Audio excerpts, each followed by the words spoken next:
Hare Krishna, Prabhu. Can you see my screen, Prabhu? Mataji, you can proceed. You can see the screen. Yeah. Hare Krishna. Pardon? On video mode, no? Video mode. Yeah. No? Just a minute, Prabhu. What you're saying? I am on video mode. No, Mataji, I think you can proceed, Mataji. It's also okay. Okay. Okay. Hare Krishna to all. Today for the Sevadari preaching, I'm going to present the book on Light of Bhagavad. This book was written by Prabhupada, and this book was given to me by Jagan Prabhu and Revati Gopi Mataji because of that finishing of that championship of reading a chapter a week in that championship. I had completed it. So on that thing, Prabhu had gifted me this book, and he had given me a Hindi book, and I read that book. And when I was thinking, when I was planning what to present, Kavita suggested me. I was thinking to present another book of Prabhupada, but Kavita suggested that why don't you do it on this? And I'll come to the points that why I wanted to present this book. Based on this, I really like this book because of the pictures and the way Prabhupada has presented the whole thing. And this was meant for a totally different kind of audience, that is from the towards the east, the Oriental people, the Chinese people, the Japanese people, that kind of an audience where Prabhupada was going to present this. So I'll go to the next slide.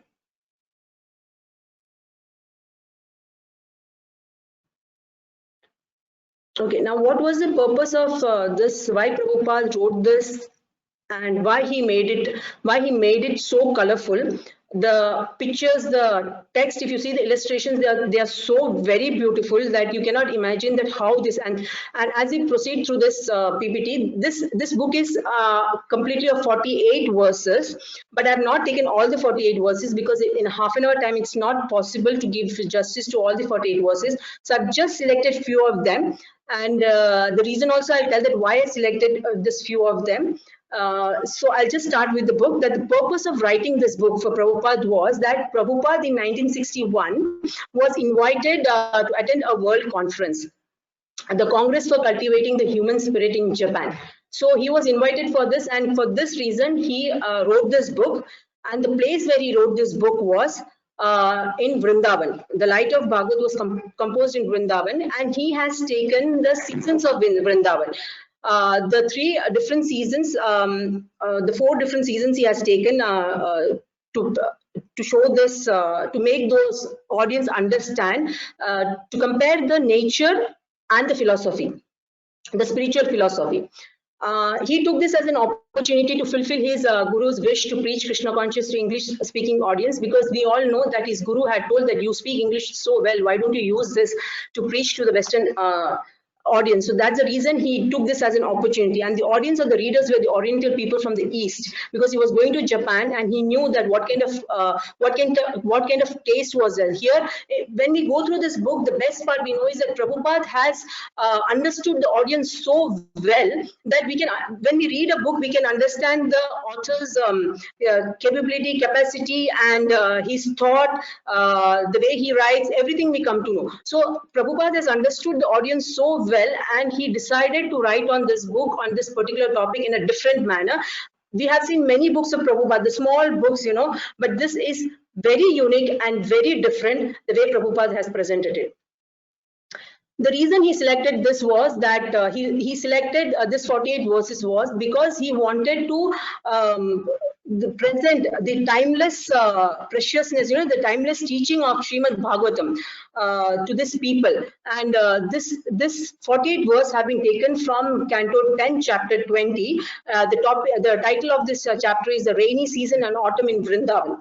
And why he took this? Because he knew the people of Japan, the Oriental people, the Oriental audience were very fond of hearing the description of the nature. So this, if you go to in Bhagavatam, also in 20th chapter, if you go, you will understand that it's completely about the nature of Vrindavan.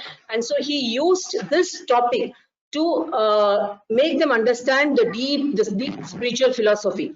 So second point was that autumn season is very auspicious to them because Chinese and Japanese people also believe in the nature, and the Feng Shui, the technique what they do, that the thought is also based on the environmental, that you change the environmental of your house, there will be positive energy flowing. So based on that, and that's the reason that's one reason that autumn season they consider it to be auspicious, and there are many other reasons also. I did a little research on this, and I will go to it towards the end. Spiritual philosophy by example from nature. So Prabhupada wanted to present this in such a way that they understand it. For example, the dark cloudy evening of the rainy autumn season, when there are no stars visible, is compared to the present materialistic thing, because today's civilization, it's godless. When the bright stars of the Bhagavatam, the precious wisdom of which is compared to the bright star, is not present, it's temporarily, it is gone. So he put such kind of examples from the nature to make this understand to the people of Oriental, the philosophy, the spiritual philosophy. And for him to put whole Bhagavatam was very difficult, because it was spoken 5,000 years ahead, and 18,000 verses are there. So to make them understand all these 18,000 verses was very difficult, and there was a time constraint. So Prabhupada put it in this manner. It is the verses are put in a very poetic description along with the illustration, and so it will be the best thing for people of Oriental people to understand all these things, with the picture. When they read, on one side it's the matter, and the other side there is the picture, so they can relate to it and read and enjoy the book. So those who have this poetic way of understanding, they can read this book along with the picture. Now the details of the book is that it's composed of 48 commentaries. It's very simple, and the clarity is very good. In most of the books, in Prabhupada's books, we see n number of shlokas quoted. Each and every line, others, a single line of a particular shloka will be quoted, or a full shloka will be quoted. But here, when I was going through that book, he has quoted shlokas, but very, very, very less. That was one main feature I saw in this book of Prabhupada.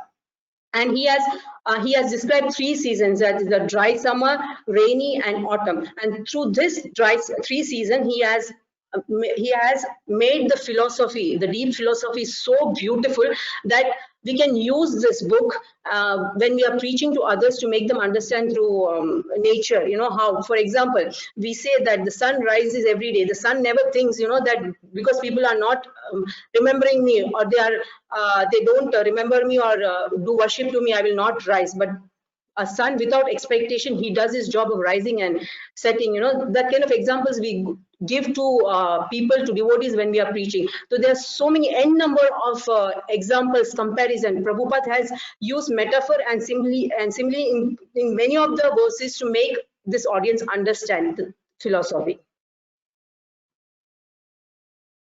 Now, Prabhupada's plan was that a qualified Oriental artist should be brought, and he had illustrated each and every verse. Okay, there was he had put a illustration, a description of each and every verse, how the painting should look. Everything was already described by Prabhupada, and he wanted that Oriental artist should be brought, so that this book is presented as per their taste and culture, to impress the visitors with painting and illustration, get the book published with illustration and text. This was Prabhupada's plan, that they should be done in such a way that they can attract the people, or attract those Oriental people, and they come forth to read this book, to take up this philosophy. Now, the objective of Prabhupada was to present this timeless teaching of Bhagavatam suitable to the Oriental people. So he want here the quality I liked, the one quality that I liked from this book about Prabhupada was that, Prabhupada has written books as per different tastes of the devotees, So here, as a parent, as a parent has 4-5 kids, all kids are not at the same level. So parent will treat a weak child more better. A more strong child, less attention will be given. So accordingly, Prabhupada has put the things in such a way. He wanted that this people, we should put forth the teachings of Bhagavatam as per their culture, as per their understanding, so that they get attracted, not by putting big shlokas in front of them or putting this heavy topic in as it is. So he modified it, and he has put this topic in a very, very, very beautiful manner to dispel the dense darkness of this age of quarrel and hypocrisy. So through this Bhagavatam, through this canto, this chapter, he has tried to pass this message to the people, that how today's society or civilization is corrupted, or it's in dark age of Kali, how quarrelsome people are, and how dishonest and disobedient people are, due to which we face. These are all the folly of our own actions. So how we are facing the things. This Bhagavad Purana is brilliant as the sun, and it has arisen just after the departure of Lord Krishna to his own abode, accompanied by Lord Krishna to his own abode, accompanied by religion, knowledge, etc. Now about the artist.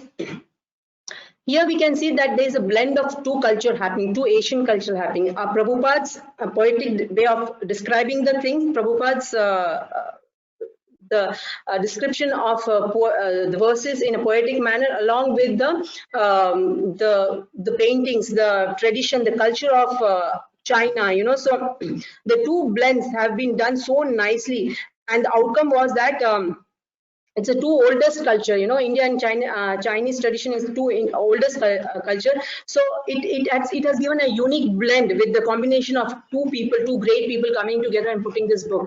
And Madam Lee Yung Cheng was finally the person who did this painting. She's a very mature creative talent, and with this with the sensitive brushwork, she has come out so beautifully that it is, it's a complete cumulative work of her complete career that has come out, and she's a very renowned artist, Madam Lee Yung Cheng. And it was completed. She was in her advanced stage when this project was given to her, and she had a failing eyesight.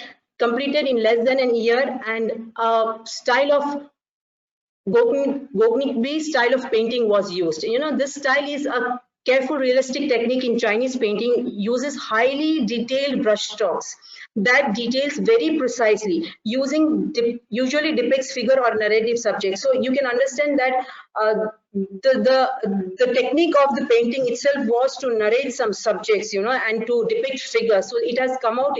When you go through each and every picture while you are reading, you will find out that it's so nicely done.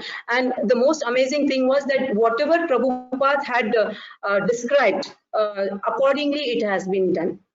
Now it was a blend of the culture of two old tradition, as I already said. Now, to whom does this appeal to? It appeals to two types of reader. One who has a poetic imagination, and one who has a deep philosophy. Now, people with now the readers with both the things, they can they will also enjoy this book.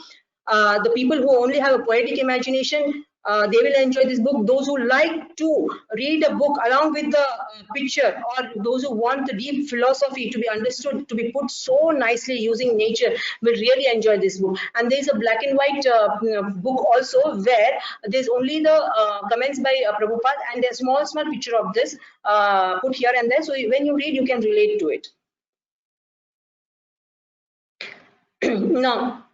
Now till Prabhupada, but unfortunately what happened was that conference got cancelled. He could not go for it, and it remained unpublished. And when Prabhupada passed away, during that time it remained unpublished, and the illustration not yet painted till Prabhupada's disappearance. Okay, so it became the responsibility of the Bhaktivedanta Book Trust to get it completed. So the first edition was completed in 1984. And it was assigned to the Hong Kong branch of Book Trust, because it was actually designed for that category. that category of people. So it was assigned to Hong Kong branch of Book Trust. Only recently this book has been published in English and Chinese language.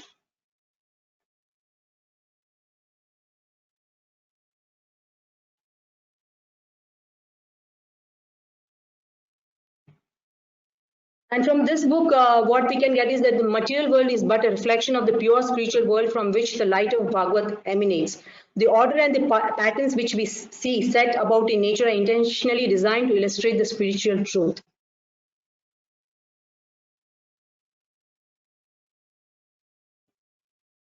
Now, from here we start the different verses of this book.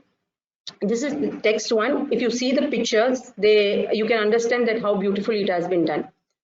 The first the text one says,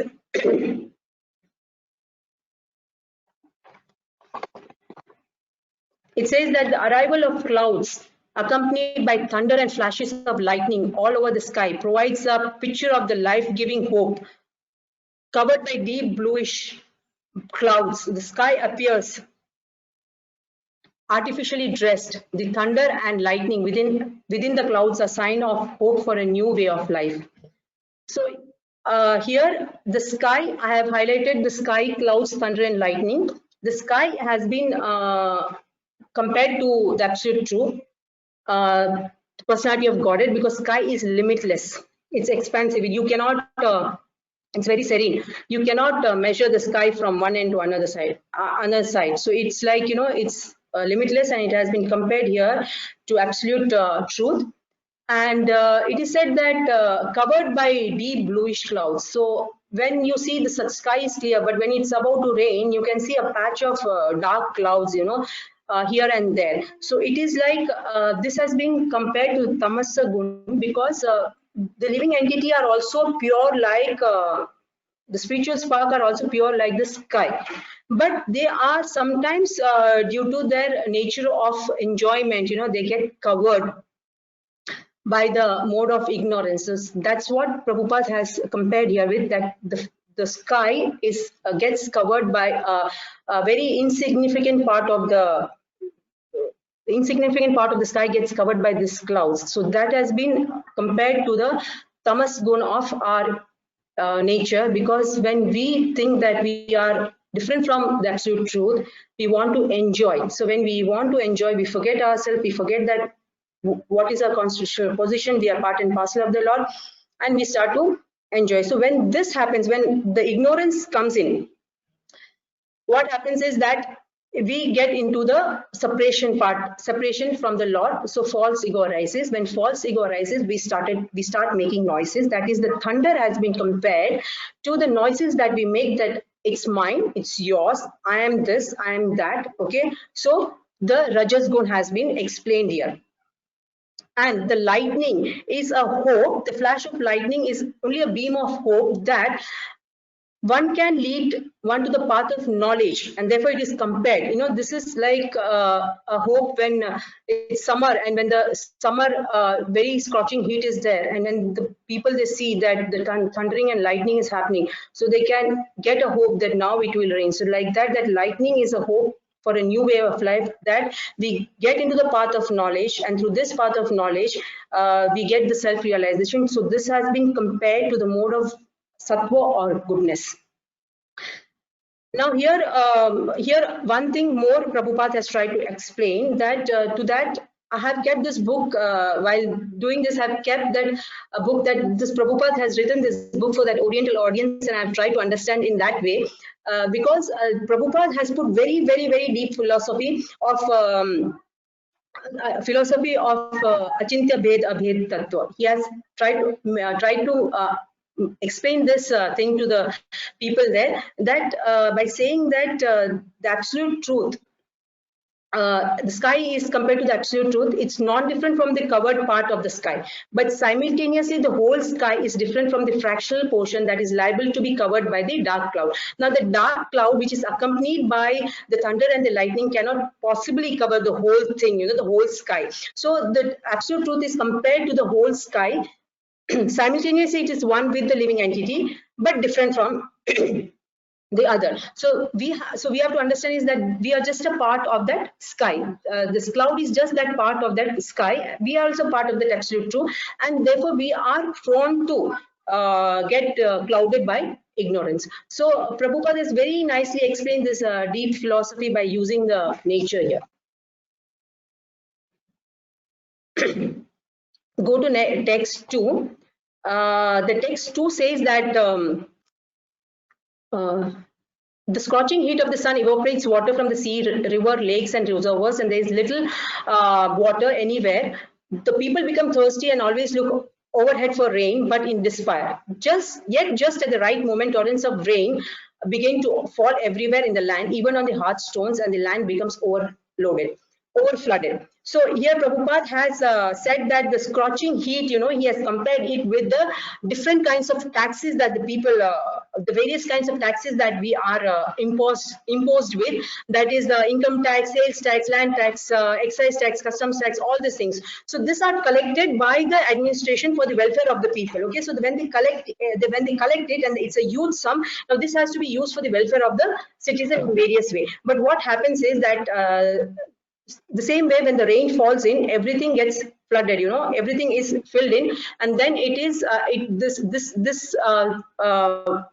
removes the thirst. This removes the heat which was formed from the summer, and it cools down. So the same way the taxes are collected, and that has to be used in the welfare of the people, but that doesn't happen because it falls into the hand of some stone-hearted men, who doesn't know how to utilize this money in the right manner, and they end up using it for sense gratification. So Prabhupada has said that sometimes the taxes are also not collected on the same level, neither they are distributed equally. So Prabhupada says that even the rain is not, when we see nowadays, we see that in some part the rain is more, in some part there is moderate, in some part there is no rain. So the rains are not equally distributed. This he says because of our sinful activities. Because what happens is that the money, it goes into the wrong hand, and when the people are not honest, they don't use it for honest things, and it ends up in corruption. So the same way, people, Prabhupada says that the rain are also not equally distributed because it's a side effect of our sinful activities. He says in this purport, he emphasizes on the qualities like honesty and obedience, because if the people are not honest, then it will not benefit the welfare of the people. In previous ages, kings were trained by the idle teachers, to lessons were given to them in political philosophy, to how to rule the kingdom, how to do the best for the people. And the people were also, and the citizens of the villages were also taught the principle of self-realization. So people were they were God conscious, honest in their dealings, and honest in paying the taxes, and the kings were also honest in doing their work, and they used to think about the welfare of the people. So there was some kind of honesty in it. But if you see today's this thing, there is no honesty. The people who rule the countries or the nations are also not in doing the right way. They are all corrupted. They do it for their own sense gratification. So people suffer on account of the folly. Now, what is this folly? The folly is that we are not doing any yagna. Whatever has been given to us, we have to give it to Supreme in the form of yagna. Different ages have different yagnas, but this age particularly is the Sankirtana yagna. So in this age, we should be doing Sankirtana, singing, chanting, reading, dancing, feasting, and people will automatically become obedient and honest. Obedience is one main rule of discipline. If you are obedient, then you will follow the laws of the nature, and when you are following the laws of the nature, then the wealth and rain will be equally distributed. It is something like that, a disobedient people ruling. That is, a blind man, a blind person is leading a few blind people. So how it will be? So it will be completely haywire. So the people must, so Prabhupada says that the taxes and everything should be spent to build the character of the people in general, so that the citizens of the states they stay in happiness. I've just taken few slides. Now we go to the 8th verse, which says the colorful greenery and the The colorful greenery of the newly grown grass, the seasonal flowers, the frogs, umbrellas, the butterflies, and the other variegatedness of the rainy season perfectly represent a well-to-do family absorbed in the vanity over their personal assets. Now, Prabhupada here has given 2 examples in the comment section of this verse. He has compared it with Red Fort and Taj Mahal and the mirage in the desert. Why? Because he has said that when a person becomes rich, he shows off his affluence by showing that he has got big bungalow, a well-maintained garden, a completely fitted furniture for the house, and an n number of vehicles and advanced vehicle. All this thing he shows, and he forms a kind of a dreamland around him. He creates a dreamland about it. But that same person, when he doesn't have anything, he is like dry, a fallow. He's like a fallow land, very dry. He doesn't have anything, so his behavior is very plain. So when he obtains all these things, what happens is that he has forgotten the principle. So it is like, the changing season. That's what Prabhupada is trying to make us understand, is that it is like the changing season, that this one season goes, another comes. So summer goes, rainy season comes, after autumn comes. So every season has its own good and bad. So here Prabhupada is saying that we should not get attracted to the different stages of life. He says that Taj Mahal and Red Fort, they were all, Taj Mahal was built by Shah Jahan. Okay, he was there for some time. After that, he passed away. Many people came, they all passed away. It's like the seasonal flower, they come and go. Sometimes the flowers go, sometimes the gardener himself gets changed. So it's the flowers. So he's saying that this is the law of nature. Nothing is permanent in this world.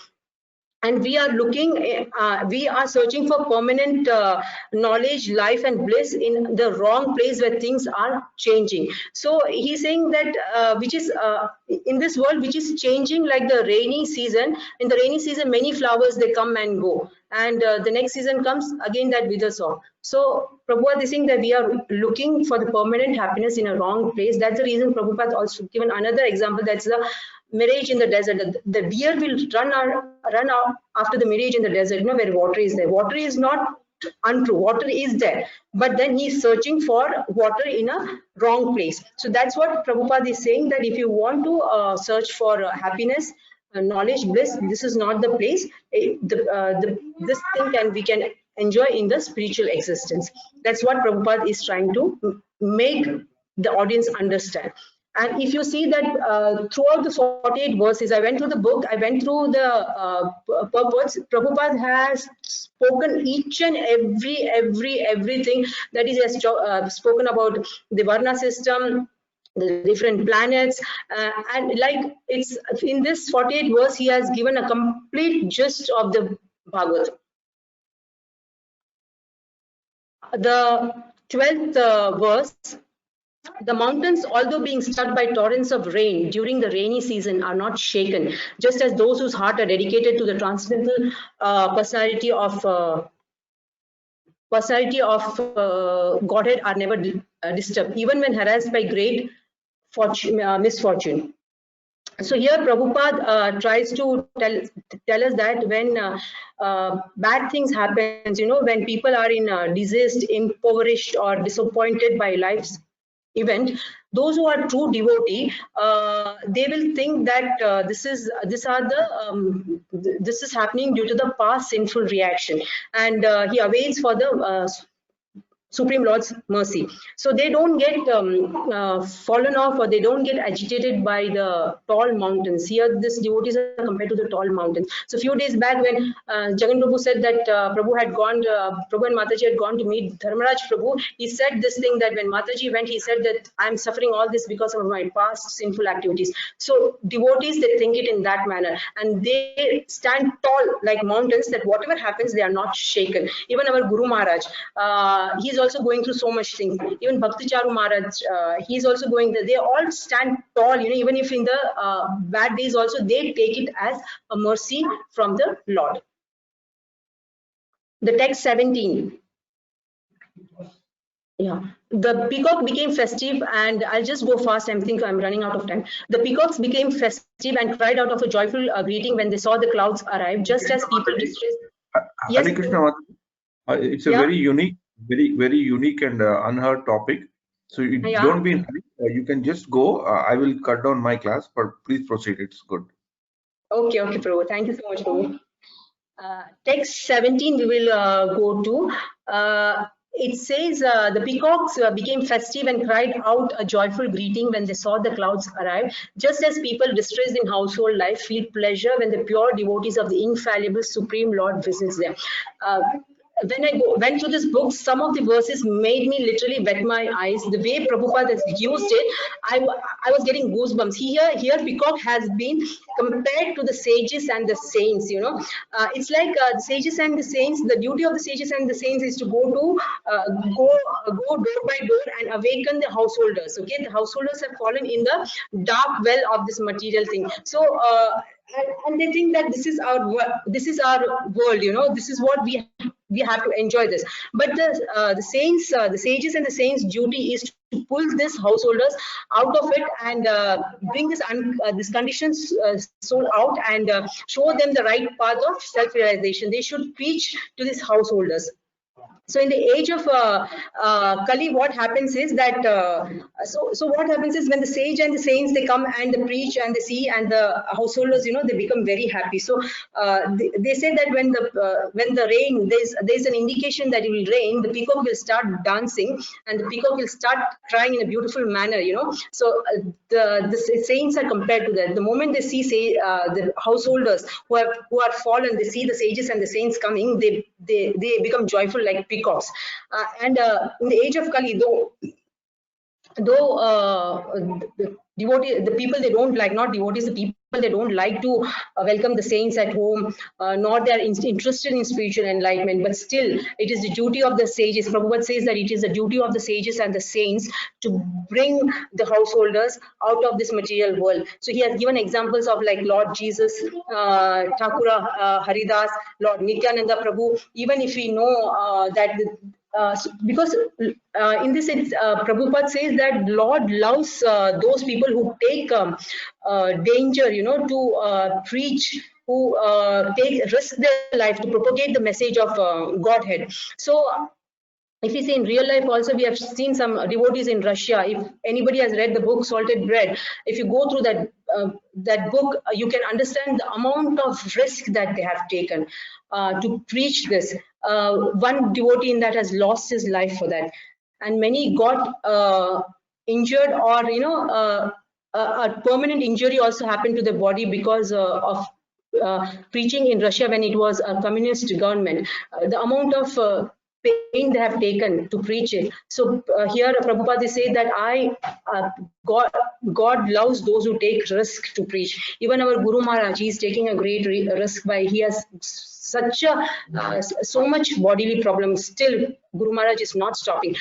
Last week when he was doing satsang in the Friday satsang class, continuously he was bringing out the mucus, you know, he had still, Guru Maharaj did not stop. He continued. That is what the sages and the saints have to do, because they take risk. They take risk for us, for the householders who have fallen down. This is what Prabhupada is trying to say in this thing, that the responsibility of the sages and the saints is to enlighten the fallen souls, and the duty of the householder is to reciprocate them, to cordially invite them, so they become so the householders, they dance like peacocks in ecstasy at the presence of the clouds in the sky. So the clouds in the sky are the clouds in the sky. So and the sages and saints, they try to bring us, pull us out from the three modes of material nature, the miseries from it. Text 24. It says, when the Lord entered the forest of Vrindavan, all inhabitants of forest, both animate and inanimate, were eager to receive him. He saw that the flowers of the forest, all fully blossoming, were weeping in ecstasy. Honey flowing down the petals, the waterfalls on the hilly rocks were gladly flowing, and one could hear sweet sounds from the caves nearby. So here immediately what we see is that one Leela that comes into my mind is the Damodar Leela, because in Damodar Leela we say that when Lord was there, everything had life. So here also when Lord is present, if you see the picture, the Lord is present there. The Lord is present here. So when Lord is present, everything, they animate everything as life, and everyone wants to express their spiritual, their love for Krishna, in Santa Rasa, the way the land, hills, trees, fruits and flowers of Vrindavan, they did it to Lord Krishna in the Santa Rasa way. So everything becomes joyful and comes lively when Krishna is present there. So and they want to show their affection the same way when we as human beings, we have got an opportunity to in a human life, then we should take up this opportunity to become spiritually consciousness and express our love for the Lord. Text 26, the Lord enjoyed in the company of Lord Baladeva and other cowherd boys, and sometimes sat with them on the same stone slab. While sitting, they ate simple food like rice, dal, vegetables, bread and curd, which they had brought from their homes and which they shared in friendly exchange. Each text of Prabhupada, takes you to different leelas. Here, when I saw this, the first thing came was the Patram Pushpam Phalam Toyam, that Lord is not hungry. Lord doesn't want anything from us. Lord wants the love, the bhava from us, the service from us. So he just wants to see that how we are serving him. But Lord, he's full with stomach. He's full with stomach, and he doesn't want anything. But when we present something that is very simple to the Lord, so he becomes very joyful. He enjoys that. Bhava, he enjoys that service from us. And second thing is when it is specified here that the food like rice, dal, vegetables, bread and curd. So again, Prabhupada is telling those people that there are some restricted food which we can offer to the Lord. We cannot go and offer anything and everything to the Lord. Okay, so even the scriptures, even in Jagannath temple, when it is offered to the Lord, there are some food which is restricted to the Lord, so they only offer as per the scriptures. The same thing Prabhupada is saying, that we cannot offer each and everything to the Lord. There are only few things that we should be offering it, and it is even it is good that if you offer the simple things to the Lord. And Lord takes lots of pleasure, and the Lord has all. The Lord is being served by so many Lakshmis, still. When we offer the simple thing to us, Lord is enjoying this transcendental love, and he has got different devotees, like friends, parents and lovers. They are all on a different various grades of devotion and in various grades of rasas, and Lord is enjoying all these transcendental rasas with different varieties of devotees, different grades of devotees. And we should be also doing this, because this will help us to get out of the ignorance and become more blissful. Text 42. I'm almost towards the end. Only few more to go. 2-3 more to go. At night in autumn, the atmosphere is pleasant because it is neither very hot nor very cold. The mild wind blowing through the gardens of fruits and flowers in Vrindavan appeared very much pleasing to all but the gopis, who were always overtaken by the heartfelt sorrow in the absence of the Lord. Here Prabhupada is, because here it's talking about the absence of Krishna, so Prabhupada is giving them two kinds of transcendental feeling who are engaged in the worship. One is the Sambhog and the other is Viraha. Sambhog is when you are in direct contact with the Lord, and Viraha is one when you don't have the contact of the Lord. Lord Chaitanya taught us how to worship the Lord in the Viraha form. Currently, because Lord is not there, so this is the way that we practice in this mode and worship him in the absence of him, feeling that his presence. Because when we do bhakti yoga, that's when we get genuine love for the Lord, and when we get genuine love for the Lord, it becomes transcendental and we can realize the presence of the Lord more lovingly. So here two people have been said. One is Lord Chaitanya Mahaprabhu and another is Gopi. The gopis are the topmost. They show the unalloyed loving service to Lord in this Viraha form, and then Lord Chaitanya Mahaprabhu, who has shown this in the topmost self-realization form in the mood of gopis. That's what Prabhupada tries to say this here. He says that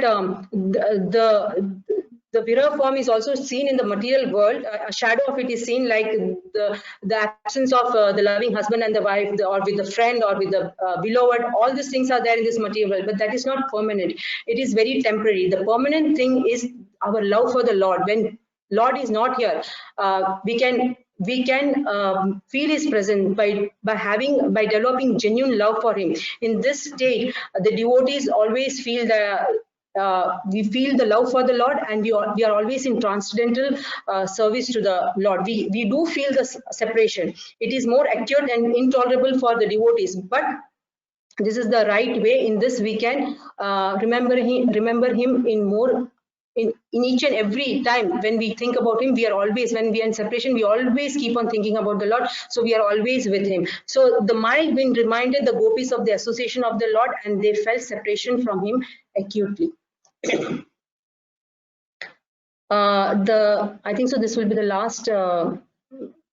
This thing, after the new grains were cut and brought home from the paddy field, the people began to observe the Navana ceremony everywhere in the presence of the Lord as Sri Krishna and Baladev. Now the Navana, this ceremony is like when the first harvesting happened. With that, we make something. Even today, it is practiced in Gujarat. Also, I have seen that when the first cultivation of that year is happening, what they do is that the wheat which they get for the first time, they get it grinded for the laddus and sweet. Mainly the laddus are made out of it because that's the first cutting of the season. So this shows that what Prabhupada is trying to say that is that everything what we have is the source is the supreme. Nothing is made from us. We can use this basic source to make other things. And we can make foodstuffs, but the natural things like food grains, fruits, flowers, and milk, everything is God's, and so we should be thanking the Lord by offering it to Him. So in olden days, also the villagers used to do this either individually or collectively, and they used to present it to the Lord, and then they used to have it. So this were some kind of ceremonies that used to make people happy and prosperous. So Prabhupada is also telling about the different ceremonies that are being practiced in our culture. So he is giving a complete picture about each and everything, that how people can be made happy even in Krishna consciousness. Even in Krishna consciousness, we can be happy, dancing, and we have n number of ceremonies that we do to make the Lord happy.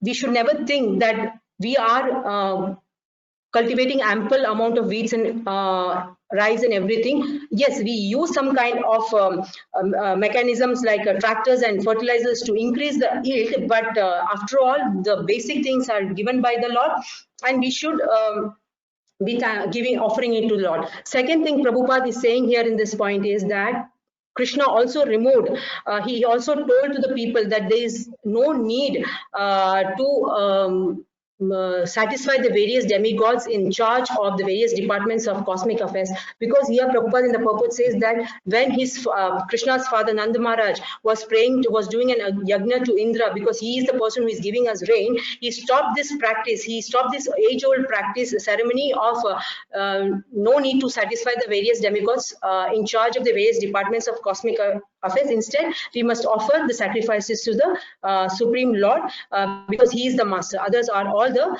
servants. And other thing what I remember is the Annakut thing. That also Prabhupada has mentioned, the Annakut ceremony. He's telling everything, you know, the Annakut ceremony is done in Vrindavan even in today. And people go to Govardhan Hill and take parikrama of it. So people also worship Giri Govardhan as identical with the Lord, because there is no difference between the God and his paraphernalia and the pastimes. So in this small one verse, Prabhupada has explained so many things. Same way in all the verses, in all the comments, Prabhupada has given them complete details of everything. They can get the complete culture of a particular country, or because I don't know how to put this, but it was he has given a complete picture of what all we do to realize God, who we are, and how we should be praying to Lord, how we can use each and everything what we use in our daily life to please the Lord. Now, why I selected this book? First thing is, it's Prabhupada's book. He has written different varieties of book. Some in the form of interviews, some in the form of a story, some in the form of deep philosophy and all those things. But this he has written completely differently, catering to the different devotees. He has taken care. And he has kept the thought in his mind that he has to listen to his Guru Maharaj, that he has to bring the Westerners into Krishna consciousness. So keeping that main goal in his mind, he has shown different ways that how we can bring people into Krishna consciousness who are in different categories. You cannot preach one thing we cannot put a same basket to each and every person. When I don't remember that Prabhu's name, who came from Visakhapatnam to Jagan Prabhu's house, and he is the president of, I think so, Visakhapatnam temple. He came there. He was there, and he said he was also there at Revati Ratnangi Mataji's house.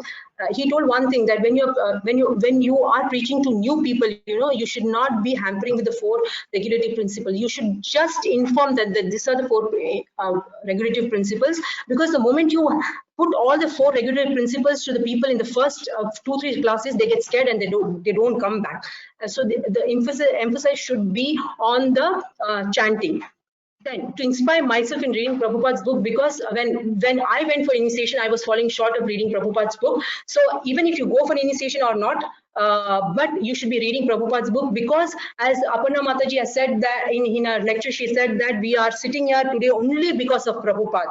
So I feel that we should be reading Prabhupada's book, and we can understand Prabhupada so well, because many times when the foreigners come and they say the pastimes of Prabhupada, when what they've spent, I really feel like that why I was not present at that time. But when I read Prabhupada's books, I feel that I'm unnecessarily lamenting for that, because Prabhupada's book tells us so much things. We know about it, we can know about him so well. So I want to inspire myself in reading in Prabhupada's book. And in turn, if I can create an interest to others, I don't know if I'm successful or not, but I would like to create interest in others to read Prabhupada's book and take the knowledge that Prabhupada has given in it, the different way that he has explained this thing. This book has to be read. A very creative and unique book. It's a small book of pages, is only 121. It is available on vedabase.com, English version, and it is very, very creative, a unique book. Even in the preface, the publisher said it's a very unique book. When you just flip through the book, and you will understand the uniqueness of it. The best part I liked was the beautiful illustration and the poetic description. It's amazing. And Prabhupada himself, he designed it and he did it. I don't know, because this book the painting was done after Prabhupada passed away. Did any Prabhujis help to make that artists understand it? But if you see that Prabhupada has, I think so, either Prabhupada has explained it so nicely, has put up in such a way that the artist was also very expert, that she understood what Prabhupada wanted to do and has drawn it, or some Prabhujis from ISKCON has helped her to understand it. Nature teaches us so many things. This is a true book for that. You can use it in preaching or to make ourselves understand. Prabhupada has covered all the topics, like Kumuda flower. He has explained that how Kumuda flower does not take pleasure in the sunrise, that that's unscrupulous person or dishonest person, they don't like good kings, honest kings sitting there, because it is hindrance for their sense gratification. He has talked about the planets, different planets, and everything. This I don't know if I've done justice to it, but I think so we should be reading this book once. This is the end of it. And in Shashimukhi Mataji's book distribution also, she said that the book distribution has to be done. But once I heard that Prabhupada said that my people, my devotees are doing big book distribution, but I don't know if they're reading it or not. So that's also one reason for me to put this thing. And this is what I end up with Prabhupada's quote, that these books are so potent that anyone who reads them is sure to become is Krishna consciousness. So it is very valuable service to distribute our books. Any page you open, that is wonderful reading matter. My ambition is to spread these books far and wide all over the world, so that everyone shall read at least one of our books, and that will change his life. If only one person becomes devotees, that will change the world.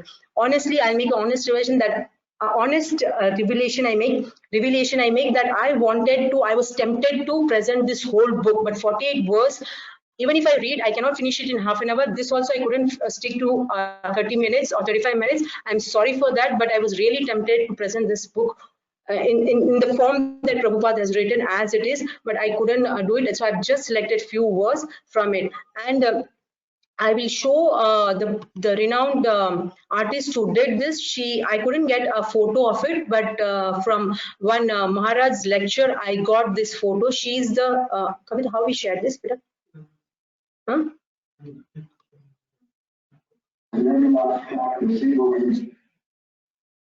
Can you see this, Prabhu, the screen I'm sharing? Yes, yes, Mataji. We can able to see, Mataji. Yeah, this is the lady who did it, and she's a very renowned artist who did this. I couldn't get a single picture of it, so I just took it from this lecture. And this is the end of it. Hare Krishna, Prabhu. I'm sorry for taking so much of time, but I couldn't stop myself adding a few more. And today morning also I added one more slide because it is so beautiful that I thought that I will be doing injustice if I don't add a few more slides to it. Sorry, Prabhu. Thank you so much. Hare Krishna, Krishna Krishna, Hare Hare. Hare Rama, Rama Rama, Hare Hare.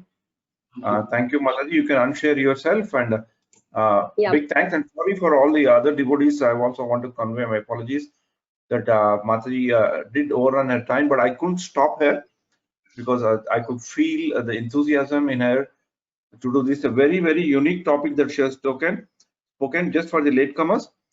She has basically did a wonderful review of the book called Light of Srimad Bhagavatam and Bhagavat Ki Prakash. This was a Hindi book that was gifted to her, and she did a wonderful job. It's a very unique book and a very unique topic that Mataji has chosen. Thanks a lot. Again, once again, sorry we have been delayed, but what I'll do is I'll cut down my class part of it. We can cover that next week. So since tomorrow is sun solar eclipse, so we'll wind up the class today by 7:45. 7:45. And once again, big thanks to Mataji for taking us through a wonderful book called Light of Bhagavata. Very, very, very unique book. And she has picked up very well from the last week's topic of Sheshamukhi Mataji's on book distribution. Of course, the time was definitely short for her, but her enthusiasm and the uniqueness of the book that she presented is wonderful. I had a very selfish interest also not to stop her because I now and then try to read Srila Prabhupada books. This is one book I tried to read two times, the English version, but 2 times also I had to give up because I did not understand it. So I didn't feel comfortable to read it. But today, the way Mataji has explained, I think I have now got the courage and confidence to read this book again sometime during the next few months. Yeah. So in that way, big thanks, Mataji, and an excellent presentation and a very unique one. That's very good. Of course, you ran out of time. That's fine because you are doing it for the first time. Probably in such topics, what you can do is in the introduction portion, you could have normalized your slides. You took 10-15 minutes there. You could have put in 1 slide or 2 slides. What is this book about? Who wrote it? That 1 slide in a sometimes when you put these things in a tabular form or a pictorial form, you can compress a lot of slide information into 1 slide, and then you can move on. I think that's where you lost the time, 10-15 minutes, because I was noting down you were still 10 minutes are there, you are still in slide 3.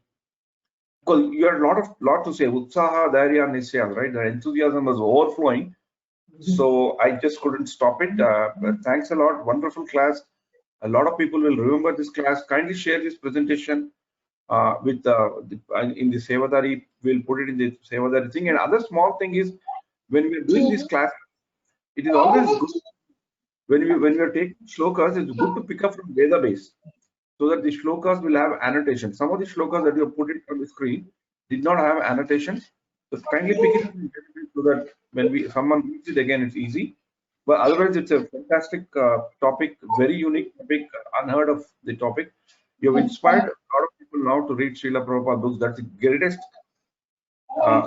speaking activity that anyone can do to inspire people to read Prabhupada books, because everything is there in Prabhupada books. So in that way, we are very grateful to you. So I will move on with the program. Thanks a lot. Thanks a lot for all the devotees also who patiently heard, and I am 100% sure that everyone, even if they have heard it with 50% attention, would have got this. And Mataji, before you send the slides to this, try to arrange the slides in a way that at a corner of every slide, put the Yeah. picture. Pardon, Prabhu, picture? Corner of every slide, you put a picture of the book, so people Okay. know that you are talking this book. Suppose if I Okay. come 5 minutes late, I wouldn't have understood what you are talking about.